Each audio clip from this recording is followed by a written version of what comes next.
하루에도 수백 개씩 쏟아지는 경제 뉴스들. 복잡하고 재미없고 깊이가 없어서 실망하셨습니까? 복잡한 건 쉽게, 쉬운 건 재밌게. 재미있는 건 깊게 전해드립니다. 뉴스는 이해다. 언더스탠딩. 유튜브에서 언더스탠딩을 검색하세요. 좋아요만 누른 당신 부끄럽군요. 구독 누르세요. 네. 오랜만에 김수원 대표님 나오신다고 네. 굉장히 기대들을 많이 하시네요. 네. 사실 칼잡이죠. 그러니까 이게 이제 가끔 보면 이제 외모도 친근하고 그러니까 그런 느낌 안 들지만 네. 사실은 딱 뵈면 무서웠어. 그리고 옛날부터 무서웠어. 피도 안 나. 그냥 싹 지나가 그냥. 네 이거 알고 썼나? 김선 대표님 어서 오세요. 예, 안녕하십니까? 여의도 네. 칼잡이. 네. 둔촌주공 사태를 뭐 어떻게 하신다요? 왜 여기 관심? 오늘 저 7시 45분에 둔촌주공 그 재건축 조합장님이 나오시잖아요. 예. 그래서 제가 조합장님이 출연하신다는 이야기를 어제 듣고 오늘 좀 분량 안배를 좀 하려고 합니다. 그래서 네. 앞부분에는 그 뮤직하우 이야기를 좀 할 겁니다. 예. 근데 어제 우리 이제 김상훈 기자가 뮤직하우 이야기를 또 아주 뮤직하우. 예. 압축적으로 잘 설명을 해주셔서 예. 오늘 저는 이제 뮤직하우에 대한 그 증선위의 그 판단을 계기로 해서 그 유사한 조각 투자나 또 우리 이제 가상자산 시장에 네. 어떤 영향을 미칠 수 있는지 그거를 설명을 드리는데 예. 아직까지 뭐 이게 어떤 영향을 줄 수 있을지 이렇게 정확하게 뭐라고 말씀드리기는 애매합니다. 이제 사상 처음으로 이런 류의 투자 상품에 대한 그 증권성 여부를 어제 비로소 판단을 한 거거든요. 예. 그랬는데 어제 한 건의 판단을 가지고 뭐 갑자기 뭐 유사 그 사업이라든지 가상자산 시장에 어떤 영향이 미치는가 이걸 제가 막 빠삭하게 설명한다면 저는 이게 사기꾼이죠. 네. 그래서 그냥 대체적으로 어떤 조금 의미인지. 어떤 의미가 있는지 간단하게 설명을 좀 드리고 알겠습니다. 예. 예. 가능하면 다음 주 월요일 날 제가 좀 여기에 대해서 조금 더 디테일하게 네. 그 조사 연구 취재를 해서 말씀을 드리도록 하고 예. 둔촌 주공에 대해서는 우리가 뭐 아무래도 컴퍼니 백브리핑 시간이니까 네. 재건축 사업에 대해서는 제가 그렇게 뭐 빠삭하지는 못합니다. 여기 뭐 예, 이진우 프로가 계신데 제가 감히 그 재건축에 대해서 이거 뭐 네. 공자 앞에서 글빵 차리는 격이거든요. 네. 그렇게 하면 네. 그래서 건설사들 이야기, 네. 예. 건설사 재무제표 좀 보여드리면서 네. 지금 현재 둔촌주공 컨소시엄 그 4개 건설사 재무제표에 이 공사비 문제가 어떤 식으로 회계 처리되어 있는가, 네. 또 이제 건설사 투자할 때 좀 유의할 점 그런 부분에 대해서 좀 설명을 드리도록 그렇게 하고 알겠습니다. 재건축 뭐 프로세스나 이런 부분은 우리 조합장님 나오시면 예. 조합장님이 뭐 시원하게 말씀해 드릴 겁니다. 그래서 조합장님한테 좀 기대를 하시고요. 예. 어제 이제 그 뮤직하우가 그 투자자들한테 파는 게 저작권료 참여 청구권 아닙니까? 예.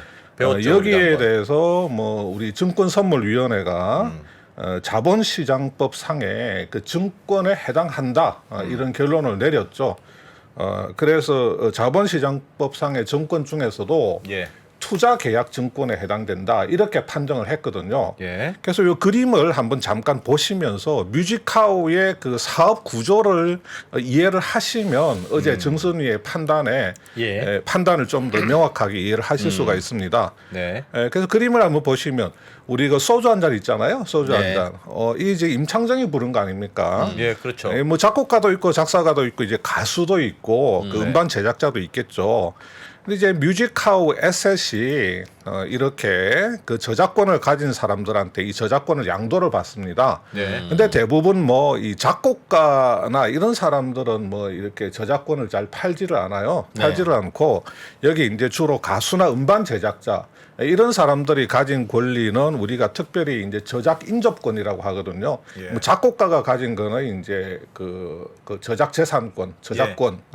그다음에 가수나 음반 제작자는 저작 인접권이라고 하는데 이걸 그냥 통틀어서 일반적으로 저작권 그렇게 이야기를 하죠. 예. 그래서 저작권을 뮤직카우 에셋이라고 하는 회사가 이거 삽니다. 얼마를 주고 예를 들어서 50만 원을 주고 사죠. 예. 그러면 이제 뮤직카우 에셋이 이 저작권을 저작권 협회에다가 신탁을 합니다. 이게 왜 신탁을 하냐면 이 저작권 협회가 이 저작권료 발생 상황을 다 체크를 하거든요. 예. 그래서 나중에 다 일일이 계산을 해가지고 예. 뮤직카우한테 정산을 해줄 겁니다. 그래서 이렇게 신탁을 하게 됩니다. 그 다음에 이렇게 신탁을 해놓고 뮤직카우 에셋은 저작권료 참여권 이런 권리를 만들어 가지고 예. 뮤직카우한테 이거를 설정을 딱 해줍니다. 뮤직카우한테 예. 저작권료 참여권을 너희에게 설정을 해주노라 하고 딱 설정을 해주면 설정을 해준다는 게 뭡니까? 이런 권리를 부여를 해준다고 준다, 생각하면 됩니다. 기부. 예, 기부. 부여를 해준다. 예. 그러면 이제 이 뮤직카우가 50만 원이라는 대가를 줘야 됩니다. 예. 그런 권리를 부여해준 대가로. 그 다음에 이제 뮤직카우는 이제 뭘 하느냐? 이 저작권료 참여권을 부여받았으니까 예. 이걸 가지고 또 뭘 만들어요. 주물떡 해가지고 뭘 만드냐면 예. 저작권료 참여 청구권 이런 걸 만듭니다. 이게 예. 이제 법적으로 있는 건 아니고 자기들이 만드는 겁니다. 그냥 저작권료 참여 청구권 해가지고 예. 5만 원짜리 10주를 만듭니다. 이제 50만 원에 사왔으니까 예. 기본 5만 원 곱하기 이제 저 시초가 예. 시초가 5만 원짜리 곱하기 10주를 만들어서 이걸 이제 경매를 하죠. 투자자들한테 예. 뮤직카우 이제 사이트에 이렇게 경매를 올립니다. 임창정의 소주 한 잔 기본 5만 원 시초가 5만 원 곱하기 10주 이렇게 하면 이렇게 이제 투자자들이 사는데 예를 들어서 세 사람의 투자자가 이 경매에 참여를 해서 샀다고 가정을 할게요. 예. 이제 어떤 사람은 이것을 6만 원에 5주를 샀습니다. 그러면 예. 30만 원을 뮤직카우한테 지불을 해야 되겠죠. 예. 예. 그 다음에 어떤 사람은 7만 원에 2주를 샀습니다. 그래서 예. 낙찰을 받은 거예요. 그러면 14만 원. 예. 어떤 사람은 10만 원에 3주. 소주가 너무 땡긴 거야. 그래서 10만 원을 배팅한 거예요. 우울하던 차에. 예. 그래서 이제 이 30만 원. 예. 그러면 요거를 다 합치면 얼마입니까? 30에서 14, 44.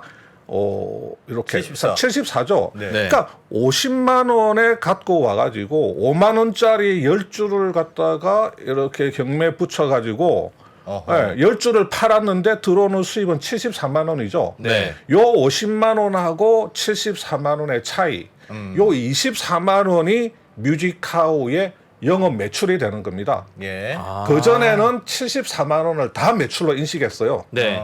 인식했는데 이번에 21년도 감사를 받는 과정에서 예.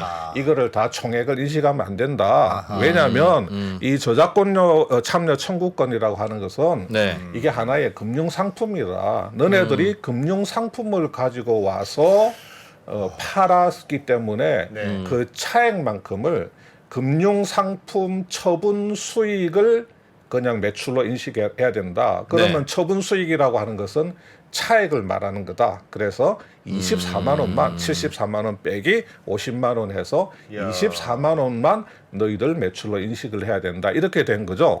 저거 사과였으면 한 박스에 5만 원씩 10박스 사와서 그렇죠. 이 동네 가서는 6만 원에 3박스 팔고 그렇죠. 저 동네 가서는 7만 원에 2박스 그렇죠. 팔고 이 동네 가서는 5만 원에 그런 뭐 겁니다. 이렇게 판 그런 건데 식이죠. 예. 그러면 판매 금액이 매출일 텐데 사과라면 예.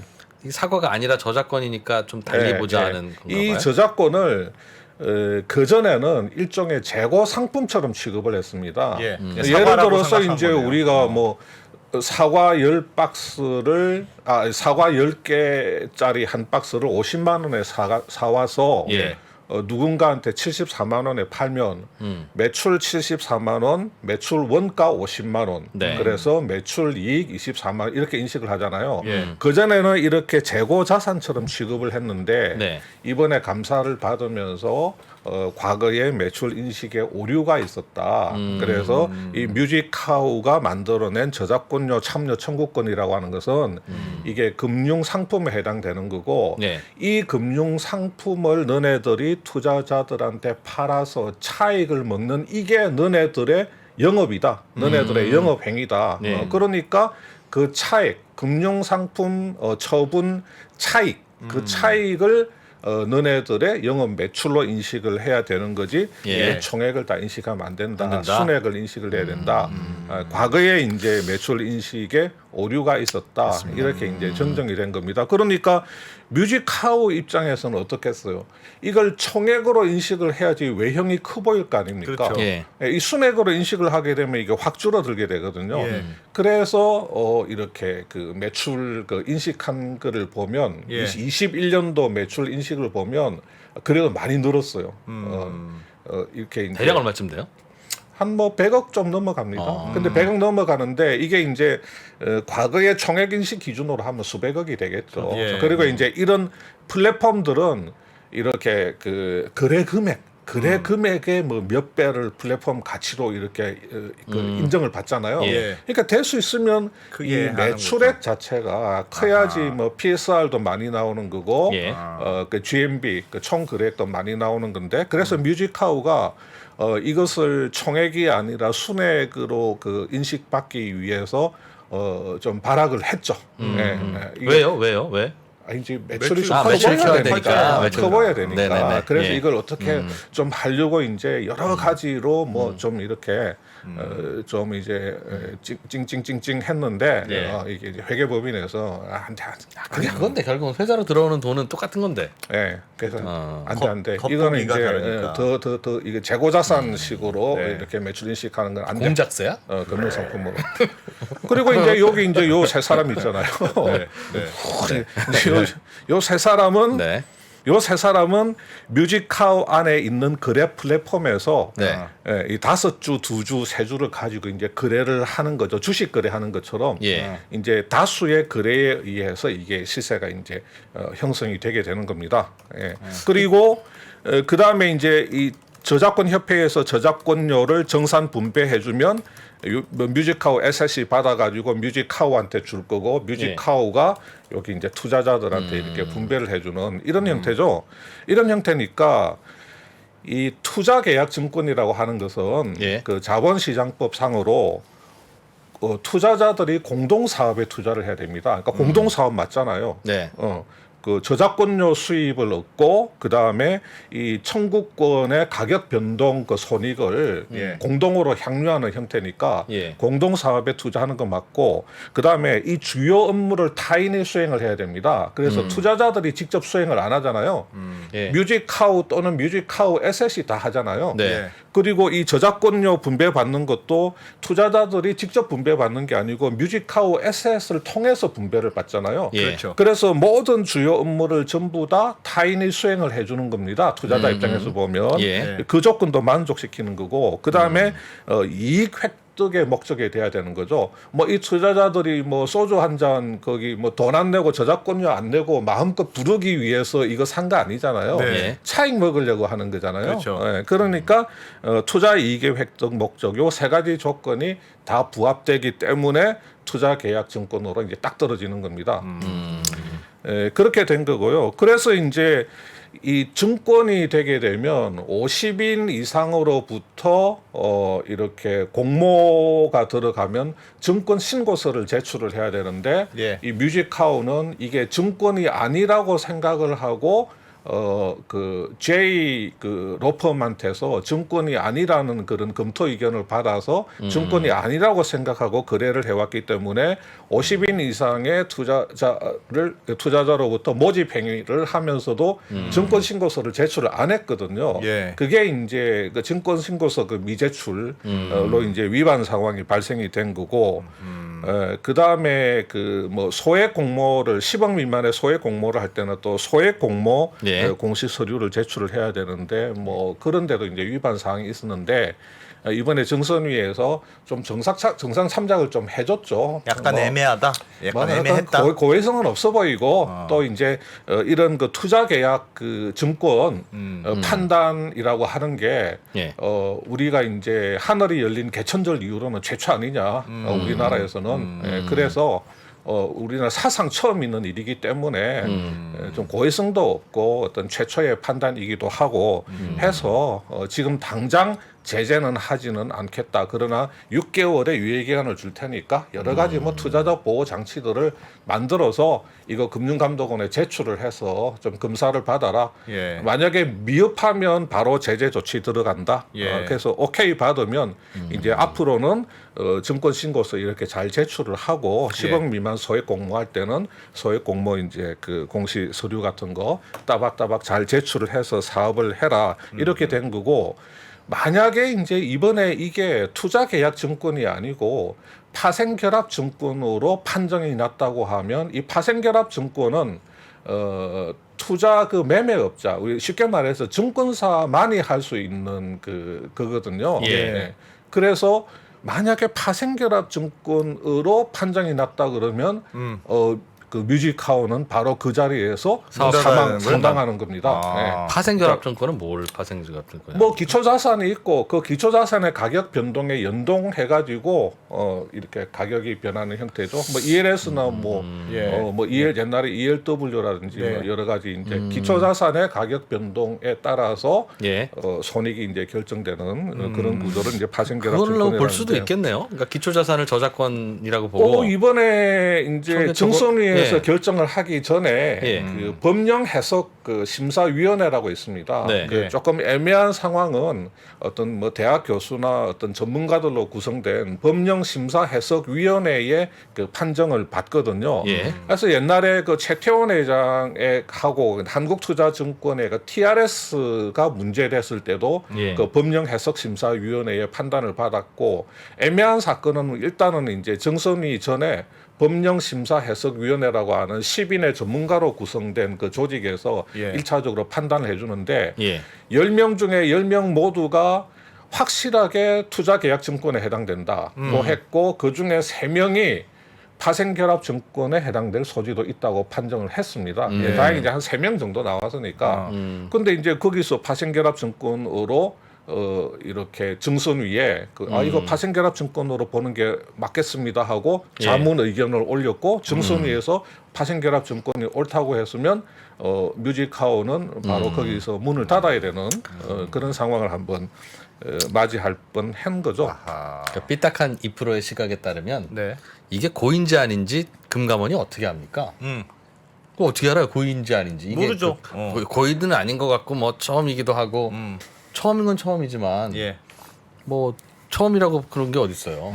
그러니까 고의가 아니라고 하면서 명분을 만든 이유가 본인들도 관리 감독 잘 못하고 있다가 뒤늦게 지금 이러는 셈이니까 이거를 칼같이 중단 뭐 이러면 그러면 금감원을 왜 그동안 내비뒀냐. 이 여론 때문에 할 말이 없으니 그냥 봐주는 명분 찾는 거예요. 뭐 살려준 겁니다. 이게? 살려준 겁니다.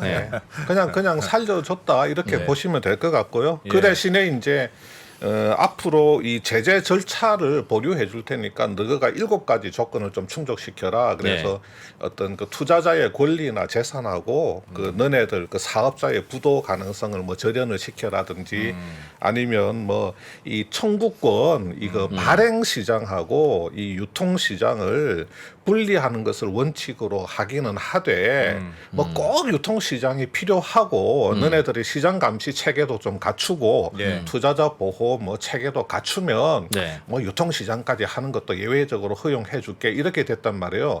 왜 이런 이야기를 하냐면 자 뮤직하우가 예를 들어서 거액을 들여서 저작권을 사왔어. 그래서 이제 시초가를 5만 원으로 해가지고 뭐 한 5,000주 이렇게 발행을 한단 말이에요. 그게 완판되면 다행이야. 근데 이제 완판이 안 될 수도 있잖아요. 그랬는데 이제 한 뭐 몇백 주가 남으면 그 몇백 주 어떻게 할까요? 그냥 그 뮤직하우가 떠안단 말이에요. 그러면 지가 발행자이면서 지가 그거를 떠안아 가지고 이걸 유통시장에서 팔아야 될 거 아닙니까? 유통시장에 있으니까. 그러니까 이게 심판 겸 선수인 거야 이게. 그래서 될 수 있으면 비싸게 팔아먹어야 될 거 아닙니까? 그러면 나쁜 마음 먹으면 돈 들여서 이제 이렇게 사 그러면 시세가 막 올라갔을 때 시세를 올려놓고 자기를 갖고 있는 거하고 매입한 거하고 한꺼번에 빵 털어버려. 이렇게 되면 시세 조정에 의해서 그 부당이득을 챙길 수도 있는 거예요. 그러니까 실제로 뮤직하우가 이렇게 자기들이 떠하는 그 완판이 안 돼서 떠하는 것을 그냥 유통시장에서 네. 그 판매를 했던 사례도 있는 것이고 그러니까 야 이거 분리시켜 네가 발행하고 잔여분을 네가 유통시장에서 네가 뻔히 들여다보면서 그렇게 하는 거는 옳지 않아.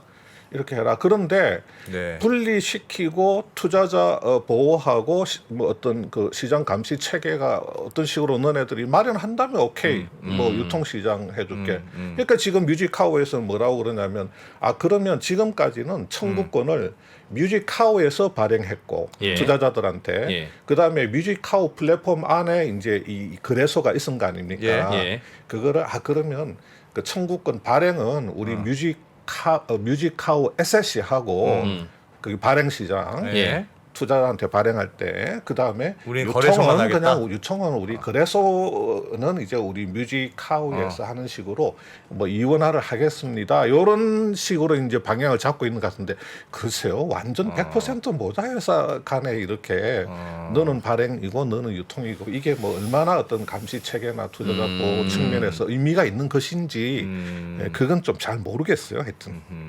그러니까 거래소를 하려면 네. 저작권자들한테 5만 원에 사와서 7만 원에 거래 시작하게 하는 이런 짓은 하지 말아라.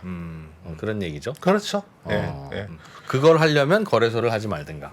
네. 근데 재밌네요. 그 5만 원에 사온 걸 경매 방식으로 깜깜이로 한 다음에 누구한테는 8만 원에 팔고 누구한테는 5만 원에 팔고 누구한테는 7만 원에 팔고 이러나 봐요.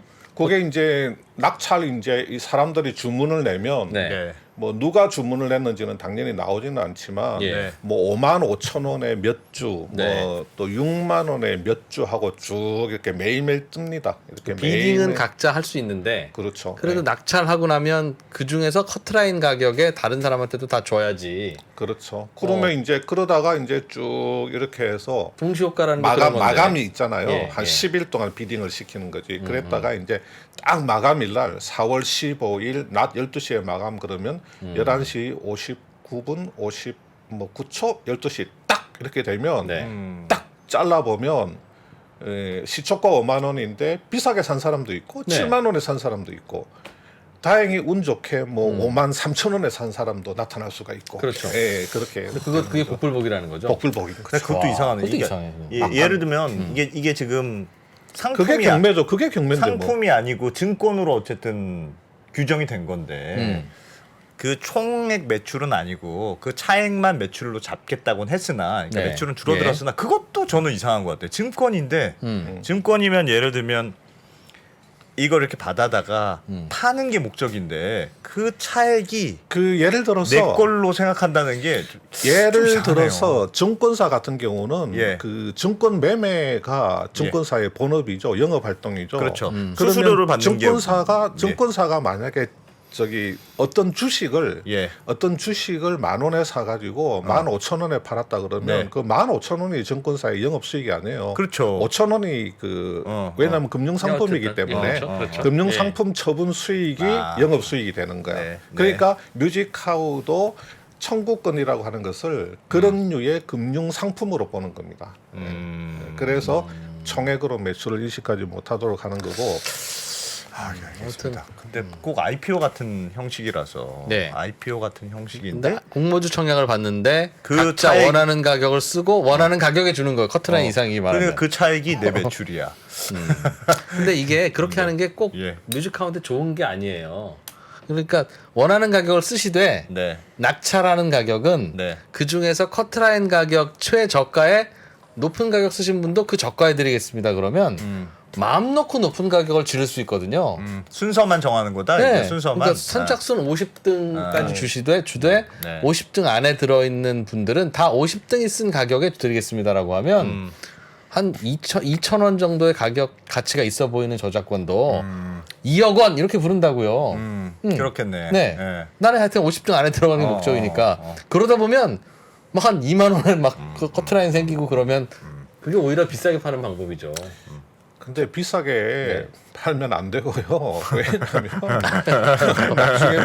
나중에 문제가 생기는 겁니다. IPO 밸류에이션을 그 해외 글로벌 기업에 굉장히 밸류 높은 거를 그 피어로 가지고 와가지고 굉장히 높게 했다가 나중에 그 상장되고 나서 주가가 무너진다든지 그런 상황이 생기게 되는 겁니다. 그래서 적절히 하셔야 돼요. 그 다음에 이제 그래서 이게 어떤 진짜로 그 투자 상품의 증권이냐 아니냐 여부를 심사한 최초의 사례란 말입니다. 그 대한민국 건립 이후에 이제 최초의 사례이다 보니까 지금 금융 당국에서 그 향후의 계획을 밝힌 게 있습니다. 뭐냐면 이 음악이나 미술 같은 분야에서 요즘 조각 투자가 굉장히 횡행하고 있다. 그래서 이 조각 투자 같은 그 신종 증권 사업과 관련한 어떤 가이드라인을 제시를 하겠다. 예를 들면 너네들 그 비즈니스 구조가 대충 이런 구조일 경우에는 이것이 증권에 해당될 수가 있으니 유의해라. 그래서 증권 신고서를 제출을 해야 되는지 그것을 너네들 스스로 판단을 해서 유의해서 하기 바란다. 뮤직하우는 최초의 사례이니 우리가 이렇게 제재를 보류해주고 했지만 가이드라인을 제시를 할 테니까 이후에 만약에 이런 식으로 제보가 들어온다든지 금융 당국에 뭔가 문제가 투자자 피해 문제가 생겨서 우리 당국이 조사 들어갔더니 너네들 증권인데 증권 신고서 제대로 제출 안 하고 발행됐다 그러면 어떤 그 뮤직하우처럼 봐주지는 않을 것이다. 그런 그 메시지가 나올 수가 있습니다. 그래서 이 가이드라인을 조만간에 만들어서 발표를 하겠다는 거죠. 그래서 이제 그 가이드라인에 지금 우리 이제 미술품 투자 플랫폼들이 많이 있잖아요. 그리고 뭐 한우 투자 플랫폼도 있더라고요. 한우, 그 코리안 카우, 뮤직 카우 말고 코리안 카우. 뭐였더라? 뮤직 뭔데? 아니, 뮤직이 아니고 카우 뭐. 카우 뭔데? 카우뱅인가? 뭐 하여튼 그 있어요. 뭐 그런 것도 있고 보석이나 시계에 투자하는 것도 있고 한데 그런데 이런 류의 그 신종 증권 안에 지금 당국에서 과연 우리 가상자산, 우리가 흔히 말하는 가상화폐, 암호화폐까지도 넣을 가능성이 있어 보여요. 지금 그렇게 되면 지금 가상화폐, 가상자산 거래소에서도 많은 그 코인들을 취급을 하잖아요. 그렇죠. 그 중에서 상당수가 잡코인들입니다. 우리 뭐 저 비트코인이나 이더리움 같은 이런 류를 제외하고 잡코인들이 엄청나게 많습니다. 이 잡코인들의 그 구조 자체가 전부 다 제각각이고 다 다르기 때문에 이 가상자산 거래소에서도 이걸 함부로 그냥 이렇게 그 거래소에 상장시켜서 거래를 하지 않고 이렇게 좀 들여다보고 야 이거 증권에 해당될 소지가 있는 게 아니야? 이게 증권에 해당되게 되면 가상자산 거래소는 뭐가 됩니까? 이게 투자 매매업자가 되는 거예요. 증권에 해당되는 것을 매매시켰으니까. 그러니까 가상자산 거래소도 문제가 될 수 있고 이 발행한 코인 업자도 문제가 될 수 있기 때문에 그 어떤 그 이런 그 당국의 가이드라인 발표가 가상자산 시장이라든지 아니면 기존의 조각 투자 이런 플랫폼들에게 미칠 수 있는 영향이 있을 수 있다는 거죠. 뭐 이런 겁니다. 그러니까 뭐냐면 어떤 미술품에 투자를 하는데 그냥 우리 세 사람이 100만 원씩 내가지고 100만 원씩은 지금 당장 낼 수도 있잖아요. 우리가 늘 갖고 다니잖아요. 그래서 300만 원으로 뭐 미술품 300만 원짜리를 우리가 사가지고 그냥 공동 구매를 한 거죠. 그냥 300만 원짜리를 왜 굳이 공동 구매를 해요? 그렇죠. 한 어쨌든 1,000만 원씩 냅시다. 지금 뭐 1,000만 원도 어쨌든 요거 끝나고 재미로. 1,000만 원씩 내자고요. 그리고 방송 재미로. 끝나고 그래서 재미로 1,000만 원 재미로 쓰는 거잖아요. 보통. 그래서 1,000만 원씩 내서 3,000만 원을 만들어 가지고 서울 옥션에 가가지고 3,000만 원짜리 미술 작품을 사. 그래서 이제 공부를 해가지고 갖고 있다가 이거 알아보니까 야 이거 4,000만 원에 팔 수 있을 것 같아. 그래서 이제 옥션에 내놔가지고 4,000만 원에 팔려. 그러면 이제 우리 1,000만 원 남았잖아요. 그러면 이제 한 100만 원어치는 우리 기마이로 이제 가서 술 한 잔 퍼먹고 그럼 900만 원 남잖아. 그러면 300만 원씩 나눠 갖는 거예요. 그냥 차익으로. 이건 아무 문제가 안 돼. 이거는 예. 증권성을 따지고 말고 할 것도 없어요. 예. 그냥 우리끼리 하는 우리끼리 셋이 한 거거든. 거니까. 예. 그렇지. 근데 예를 들어서 어떤 미술품 투자 플랫폼이 있어가지고 이 미술품 투자 플랫폼에서 100만 원씩 해서 10명의 투자자를 모아요. 100만 원씩 해서 10명의 딱 투자자를 딱 모아가지고 이게 이제 그러면 그 100만 원씩 이제 100주, 예. 100만 원씩 100주 하면 1억 원이 되잖아요. 예. 그래서 이제 투자자를 모아. 그러면 이제 한 60명이 이 예. 100주를 이제 나눠 가질 수 있잖아요. 그럼 예. 투자자 60명이 이 100주를 나눠 가지고 그다음에 이 미술품 투자 플랫폼 안에서 이 투자자들이 거래를 이제 이렇게 할 수가 있는 거지. 예. 예를 들어서 유명한 작가의 이제 작품을 이렇게 1억 원을 모아 가지고 딱 예. 샀다. 그러면 내가 가지고 있는 이 주식 자체가 이 미술 작품에 대한 그 소유권이 될 수는 없어요. 이 미술 작품에 대한 예. 소유권이 될 수는 없단 말이에요. 예. 이 미술 작품에 대한 만약에 내가 가진 이 주식이 이 미술 작품의 소유권이 된다고 하면 네. 이 미술 작품을 팔려고 할 때 1억 원에 매입을 했는데 1억 5천에 팔 수 있을 것 같아요. 그러면 어떻게 해야 되냐면 지금 현재 이 최초에 판매됐던 100주를 누가 가지고 있는지 다 찾아다녀가지고 예. 이 소유권자를 다 찾아다니면서 다 허락을 다 받아야 돼. 이 시세가 1억에 샀는데 1억 5천만 원이 될 것 같으니 이번에 옥션에 붙이려고 하는데 허락해 주십시오. 예. 그러면 안승찬 사인, 이진우 사인, 김수원 사인 해서 예. 다 이 짓을 해야 되는 거예요. 예. 근데 이 소유권이 아니고 이 미술 작품 1억 원짜리는 어딘가에 신탁을 해놓고 예. 이 신탁을 해놓고 여기에 기초를 해서 미술 작품 처분 수익권이라고 하는 걸 만들어 가지고 이걸 이제 발행을 하는 거지. 미술 네. 작품 처분 수익권을 만들어서 발행을 하고 이 수익권을 이 미술 작품 플랫폼 안에서 막 거래를 하는 거야. 네네. 이제 이렇게 뭐 박세훈 PD가 보니까 예. 이 작품 보니까 이게 가격이 엄청나게 뛸 것 같아. 예. 이 이제 미술 작가가 어느 날 갑자기 이제 돌아가셨는데 이때 유작 같은 경우는 이제 가격이 더 오른 경우가 있잖아요. 그래서 이제 박세훈이가 이렇게 플랫폼에 들어갔더니 이 이진우가 10주를 가지고 있었는데 이걸 이제 이렇게 내놓은 거야. 그러면 네. 박세훈이가 그 플랫폼에서 이거를 이렇게 살 사는 수가 거죠. 있잖아요. 예. 네. 이렇게 되면 이게 증권이 되는 거란 말이에요. 이런 식으로 돌아가게 되면. 근데 지금 미술 투자 플랫폼들이 이거를 하려고 하는 거 아닙니까? 이런 예, 거. 예. 이런 식으로 하려고 하거든. 예. 이래야지 사람들끼리 막 거래가 될 때 어떻게 돼? 거래 수수료를 먹을 수가 있죠. 예. 네. 그 다음에 이 미술 작품이 최초 구입가에서 비싸게 팔렸을 때 그 비싼 차액의 뭐 한 2%를 이 플랫폼이 이제 이렇게 취한다든지 이렇게 해서 이게 이제 비즈니스가 되는 거예요.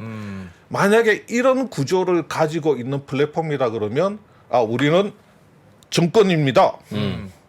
저희들은 증권이에요 하면서 그럼 증권이면 뭘 해야 되는 겁니까? 증권 신고서를 제출해야 돼요. 증권 신고서라는 50일. 건 뭐예요? 그 뭐 안에 무슨 내용이 들어요? 증권 신고서. 증권 신고서라는 것은 이제 이 증권의 뭐 발행 그 기초 자산 뭐 발행 구조 그다음에 뭐 투자자 보호예요. 증권 신고서라는 투자자한테 것은 설명하는 걸 서류로 내라. 그냥 쉽게 말해서 투자자 보호를 위해서 네가 이 투자를 하게 되면 어떤 위험에 처하게 될 수 있는가를 전부 다 정리를 해놓는 예를 들면 겁니다. 소주 투자 한 잔, 구조, 수익 구조. 임창정의 소주 한 잔에 대한 분석 보고서를 내라. 그렇죠.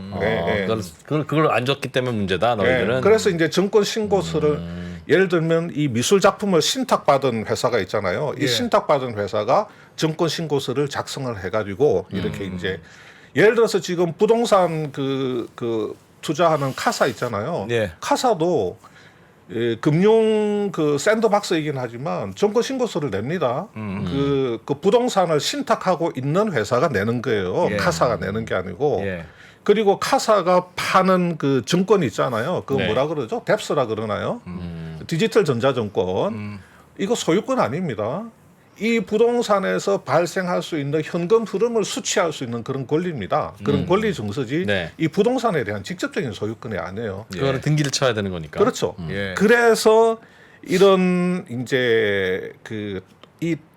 이번에 뮤직하우도 문제가 돼서 들여다봤더니 증권으로 판명났기 때문에 네. 수많은 그 조각 투자 플랫폼들을 지금 판단할 수는 없어요. 다 뜯어보고 들여다봐야 되는 거죠. 예. 그래서 제가 말씀드린 대로 이게 단순히 그 공개 뭐 지들끼리 모여서 그냥 해서 그냥 뿜빠야 하는 그런 구조인지 아니면 증권성을 가지고 지금 이게 완전히 주식 투자처럼 이렇게 구성이 되는 건지 그거를 뜯어봐야 되는데 그러면 금융당국이 나서가지고 이걸 볼 수도 있겠지만 이렇게 이제 뭐 뮤직하우도 제보가 들어왔잖아요. 야 이거 문제가 있다. 그것처럼 뭐 제보가 들어온다든지 아니면 어떤 막 투자자 피해가 발생돼서 막 아우성이 일어났다든지 그렇게 되면 바로 당국이 조사를 할 수도 있고 아니면 당국 입장에서는 이게 너무 규모가 커지고 있다 그러면 당국이 바로 뭐 조사를 들어갈 수도 있는 겁니다. 어쨌든 간에 가이드라인을 제시를 해주고 투자자 보호 장치를 만들 기회를 주고 스스로 증권성 여부에 대해서 판단할 수 있는 그런 시간을 주는 겁니다.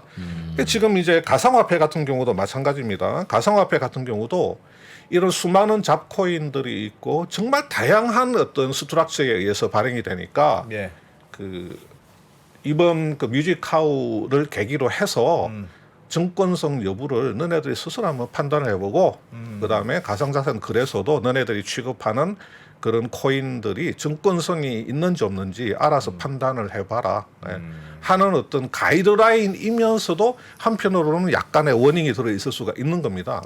그래서 이게 뭐 언제 이런 가이드라인이 나올지는 모르겠지만 조만간에 내겠다. 뭐 이렇게 이제 밝히고 있는 거죠. 그래서 코인 거래소도 뭔가 좀 변화가 있겠네요.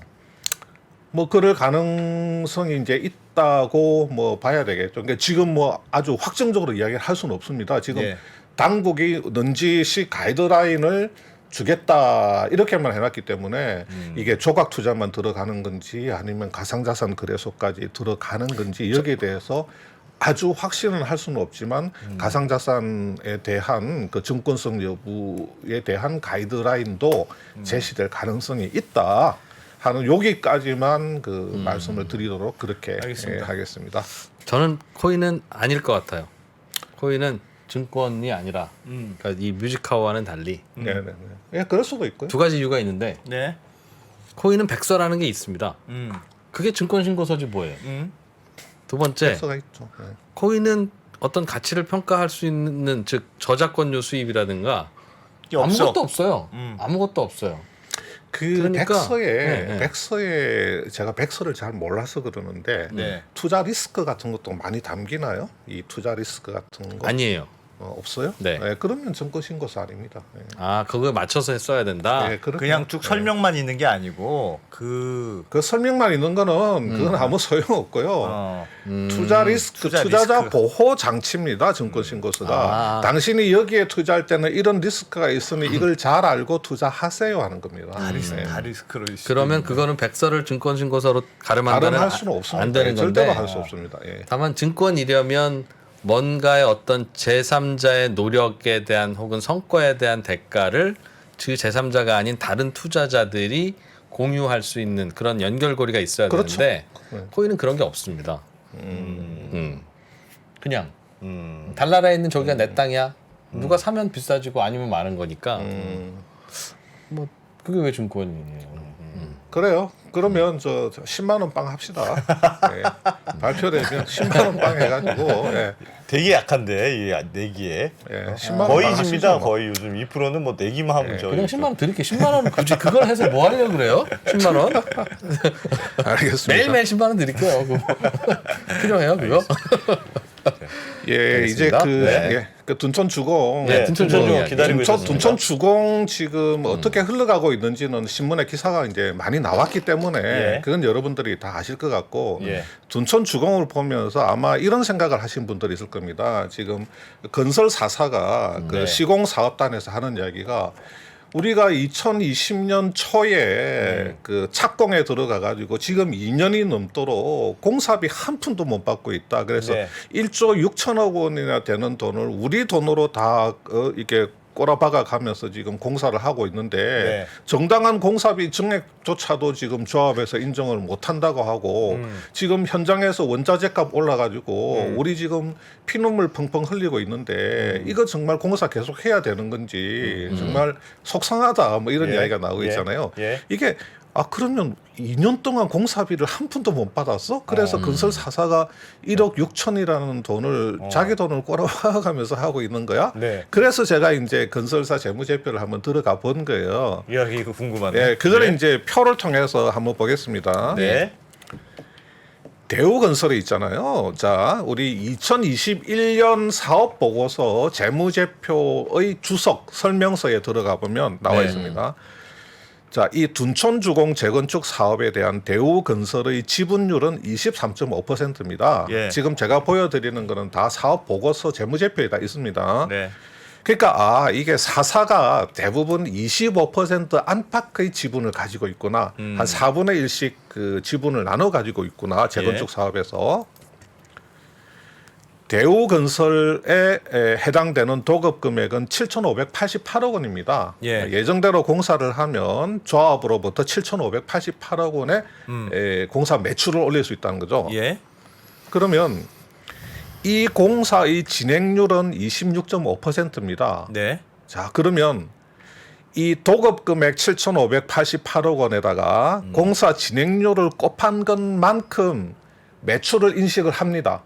그래서 대우건설은 이 공사에서 누적 매출을 7,588억 곱하기 공사 진행률만큼 했을 겁니다. 예. 그게 뭐 한 2천억 좀 넘을 겁니다. 한 2,010억 정도. 예. 근데 여기 보니까 미청구 공사로 2,014억 원이 잡혀 있습니다. 예. 이 미청구 공사라고 하는 것은 뭐냐면 발주처에 돈을 달라고 청구를 하지 못한 금액입니다. 네. 달라고 해도 안 줄 테니 못 줄 테니까. 네, 못 줄 테니까 달라고 해도 못 줄 테니까 미청구일 수도 있고, 예. 그 다음에 그 쌍방간의 계약 조건에 의해서 지금은 청구를 넣을 수가 없으니까 미청구일 수도 있고 여러 가지 예. 경우가 있을 수 있는데 예. 우리가 일반적으로 청구를 하게 되면 내가 어떤 물건을 납품을 했다. 그러면 그 청구를 합니다. 예. 이렇게 돈을 달라고 뭐 세금 계산서를 발행을 하죠. 예. 그러면 매출 채권이라고 하는 게 생기게 되죠. 네. 그런데 이렇게 미청구 공사가 생기면 이 미청구 공사는 매출 채권과는 좀 분리를 해가지고 미청구 공사로 표기를 하게 됩니다. 예. 그러면 이 미청구 공사는 매출 채권이 아니냐? 매출 채권이 아니라고 말할 수도 없어요. 왜냐하면 손익계산서에 매출로 인식을 한 거거든. 네. 네. 손익계산서에서 매출로 인식을 했기 때문에 매출로 인식한 돈을 못 받고 있으면 기본적으로 매출 채권인 겁니다. 받을 돈. 앞으로 받을 받을 돈. 돈이죠. 근데 받을 돈은 받을 돈인데 청구조차 못 하고 있으니 이게 받을 돈은 분명한데 이게 예. 참 애매한 거예요. 원래 옛날에는 미청구라는 개념이 없었는데 예. IFRS 회계가 도입되면서 야 발주처에 달라고 청구를 넣은 거하고 청구조차 못 넣은 것을 금액을 구별시켜놔라. 그래가지고 미청구라는 이 개정이 생긴 겁니다. 예. 그러니까 옆에 보면 이렇게 수치 채권 있잖아요. 이 수치 채권을 매출 채권이라고 그냥 생각하시면 됩니다. 예. 매출 채권은 하나도 없고 도급액에다가 진행률 곱한 그 금액 고스란히 그대로 미청구로 잡혀 있죠. 네. 네. 그러니까 한 푼도 못 받았다는 게 이 재무제표상으로 그대로 드러나는 겁니다. 네. 자, 그러면 예. 건설 공사를 할 때 우리가 회계가 어떻게 되는지 예. 굉장히 간단하고 쉬운 예를 들어서 한번 좀 말씀을 드려볼게요. 예. 요거는 이해를 위해서 제가 만든 거기 때문에 그 건설 회계라는 게 생각보다 좀 복잡하고 예. 딱 건설 회계 기준에 맞게 딱 만들면 우리 구독자분들 중에 상당수 분들이 이해를 못할 가능성이 있기 때문에 제가 이해용으로 좀 가상의 조금 시나리오? 가상으로 좀 편하게 그렇게 알겠습니다. 만들어 온 겁니다. 자, 유건설사 이제 이게 알죠? 유건설사 언더스탠딩 건설사입니다. 그래서 재건축 아파트를 수주를 했는데 네. 1년 공사를 할 겁니다. 예. 21년 초에서 21년 말까지 도급액 100억이고 공사 총 예정 원가는 80억이 들어갈 겁니다. 그러면 네. 20억 이익이 남겠죠. 예. 자, 이렇게 1분기에 실제로 20억이 투입됐어요. 그러면 공사 진행률은 얼마입니까? 예정 원가가 80인데 20억 원의 원가가 들어갔으니까 25%죠. 진행률이. 예. 진행률이 25%니까 도급액 100에다가 25%를 곱하면 공사 매출은 25억입니다. 아, 네. 근데 이 발주처에서 진행률을 20%밖에 인정을 안 해줘요. 예. 어떤 이유로 뭐 여러 가지 이유가 있을 수 있습니다. 네. 그러면 유 건설사 입장에서는 20억 원만 청구를 넣고 예. 5억 원 청구를 못 하는 겁니다. 네. 진행률을 인정을 안 해주기 때문에. 예. 그래서 청구한 20억 원은 그냥 매출 채권 계정에 넣어버리고 예. 이 5억 원 그냥 미청구 미청구. 금액이다 이렇게 알겠어요. 표시를 하는 거죠. 예. 그럼 저기까지 매출은 얼마입니까? 매출은 20억입니까? 손익계산서 매출은 25억이죠. 25억이지. 네. 손익계산서 매출액은 그냥 공사가 진행되는 만큼 그냥 그대로 그냥, 해버리는 겁니다. 건설회사가 본인이 스스로 알아서 그렇죠. 지가 알아서 인정을 하는 받든 겁니다. 못 받든? 인정받든 못 받든. 저 그냥 지난번에 배 조선사하고 그거 똑같은 겁니다. 똑같은 거죠? 네, 그거 알겠습니다. 예. 그다음에 2분기에 또 20억 원의 저 돈이 들어갔습니다. 원가가. 네. 뭐 예정 원가는 전혀 변함이 없어요. 그대로고 또 20억 원이 들어갔으니까 똑같죠. 진행률은 25%가 될 것이고 예. 2분기 공사 매출은 뭐 또 당연히 25억. 25억이 되겠죠. 그러면 근데 발주처에서 하여튼 어떠한 이유로 인해서 30% 진행을 인정을 했다고 칩시다. 네. 그러면 2분기 분 25억 청구를 넣고 예. 예.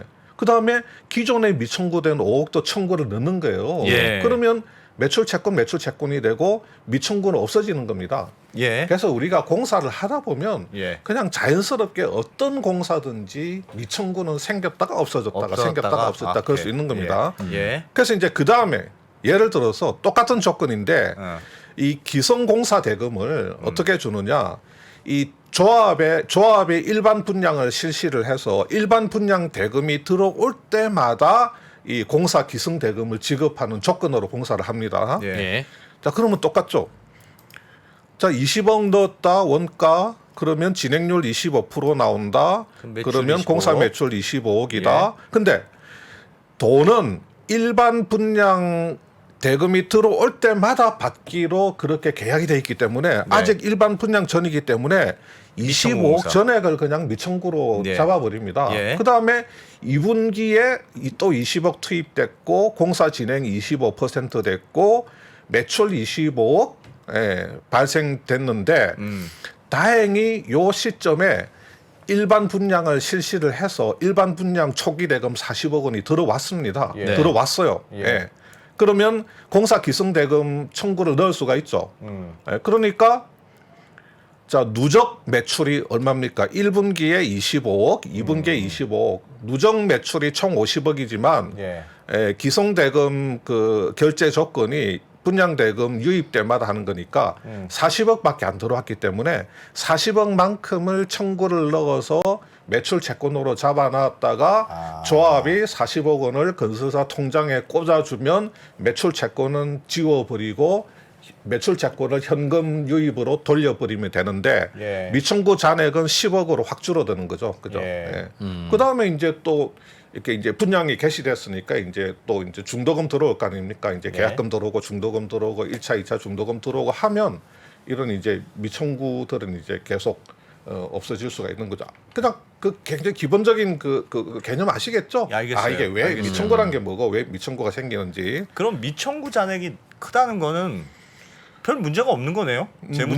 문제가 없을 수도 있고 있을 수도 있는데 네. 미청구는 자 기본적으로 어떤 공사든지 미청구가 없는 공사는 없습니다. 예를 들어서 우리가 그 딱 건설사가 인식하는 진행률만큼 그 발주처에서 딱딱 맞춰서 돈을 주진 않거든요. 자 이렇게 재건축을 할 때 일반 분양 대금이 들어오면 돈을 줄게. 그러면 초기에는 미청구가 많이 발생될 수 있습니다. 예. 그 다음에 예를 들어서 10층짜리 건물을 짓는데 4층까지 지으면 그 40억을 주고 그 8층까지 지으면 또 40억을 주고 나머지 다 지으면 20억을 줄게. 그래서 100억을 줄게. 그런 조건이란 말이에요. 예. 그러면 공사를 막 하다 보면 내가 아직 4층까지는 못 갔어. 예. 4층까지는 못 갔지만 나는 공사를 했기 때문에 공사는 진행이 되었단 말이에요. 예. 한 30% 진행이 됐어. 예. 공사가 30% 진행됐으니까 내 손익계산서에는 30억을 매출로 잡아. 그렇죠. 근데 30% 공사를 진행했지만 발주처에서 요구한 4층까지는 아직 못 갔어. 갔어. 그럼 다 그러면 미청구네. 미청구인 거예요, 미청구. 아, 오케이, 알겠습니다. 근데 그러면 이제 그 다음에 하다 보면 4층까지 도달하고 이렇게 올라갈 거 아닙니까? 그럼 그러면 청구해. 미청구분이 또 청구가 알겠어요. 들어가면 알겠어요. 없어지고 그런 예. 구조입니다. 알겠어요.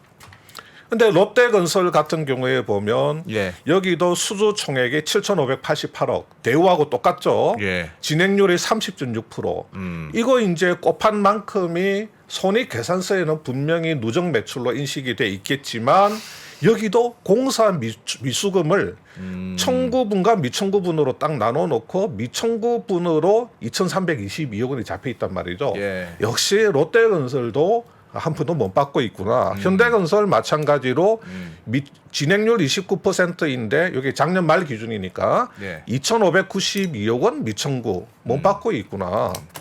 그다음에 HDC 현대산업개발 진행률이 제일 많습니다. 33% 넘게 진행이 됐지만 미청구로 2,701억이고 오른쪽에 매출 채권 하나도 없죠. 예. 그러니까 여기도 지금 공사비는 한 푼도 못 받고 있구나. 있는 게 맞구나. 네, 네. 자, 그러면 4월 15일 기준으로 둔촌주공의 건설 4사가 밝힌 공정률은 52%야. 예. 그런데 지금 전 조합하고 증액한 그 총 공사 도급액이 3조 2천이란 말이에요. 예. 2조 7천에서 3조 2천까지 증액을 시켜놨거든. 예. 건설사는 지금 이 증액 기준으로 이제 계산을 하는 겁니다. 예. 52% 공사 진행되고 총 도급액이 3조 2천이니까 이거 곱하면 건설 4사의 누적 공사 매출은 1조 6,800억까지 나와야 되는데 예. 공사비를 못 받고 있죠. 왜?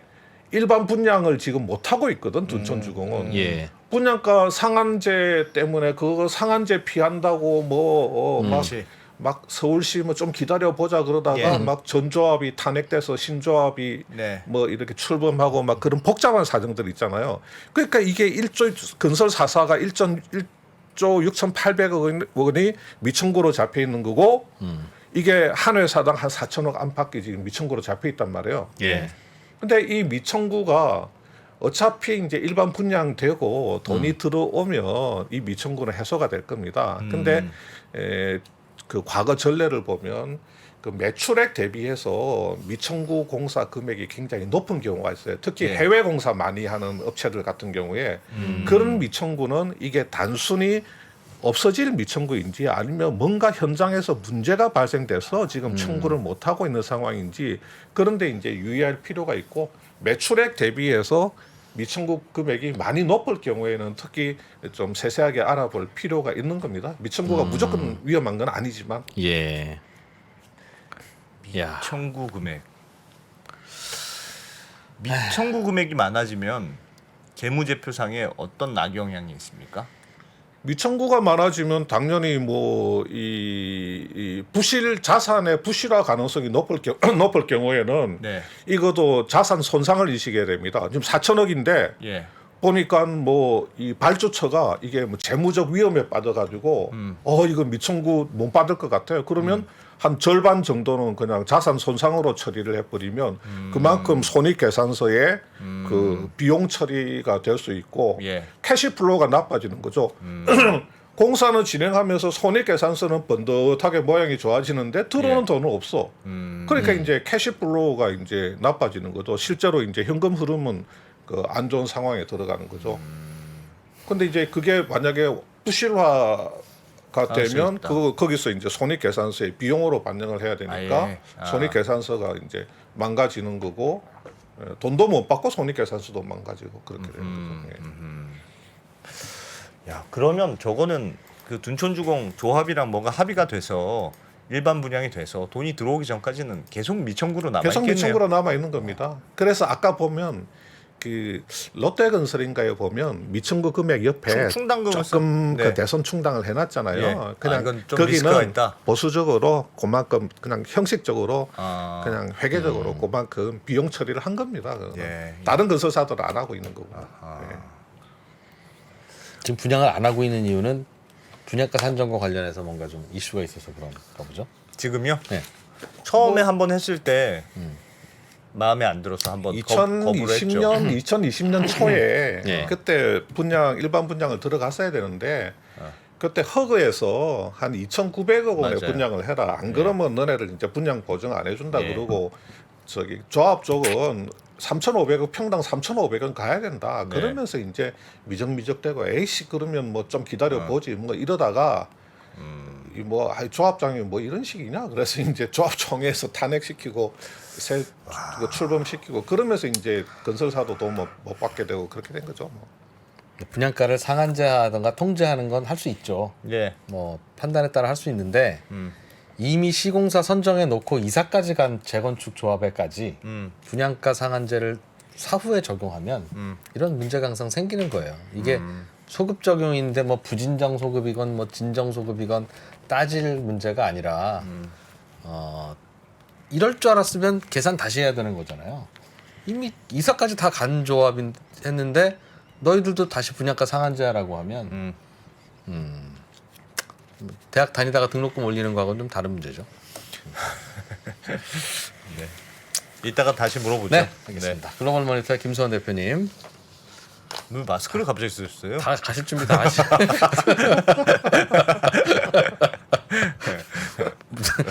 저녁 약속이 있어요. 예, 지금. 알겠습니다. 고맙습니다. 네, 저녁 맛있게 드시고요. 예, 감사합니다. 고맙습니다. 예. 네. That's what I'm talking about.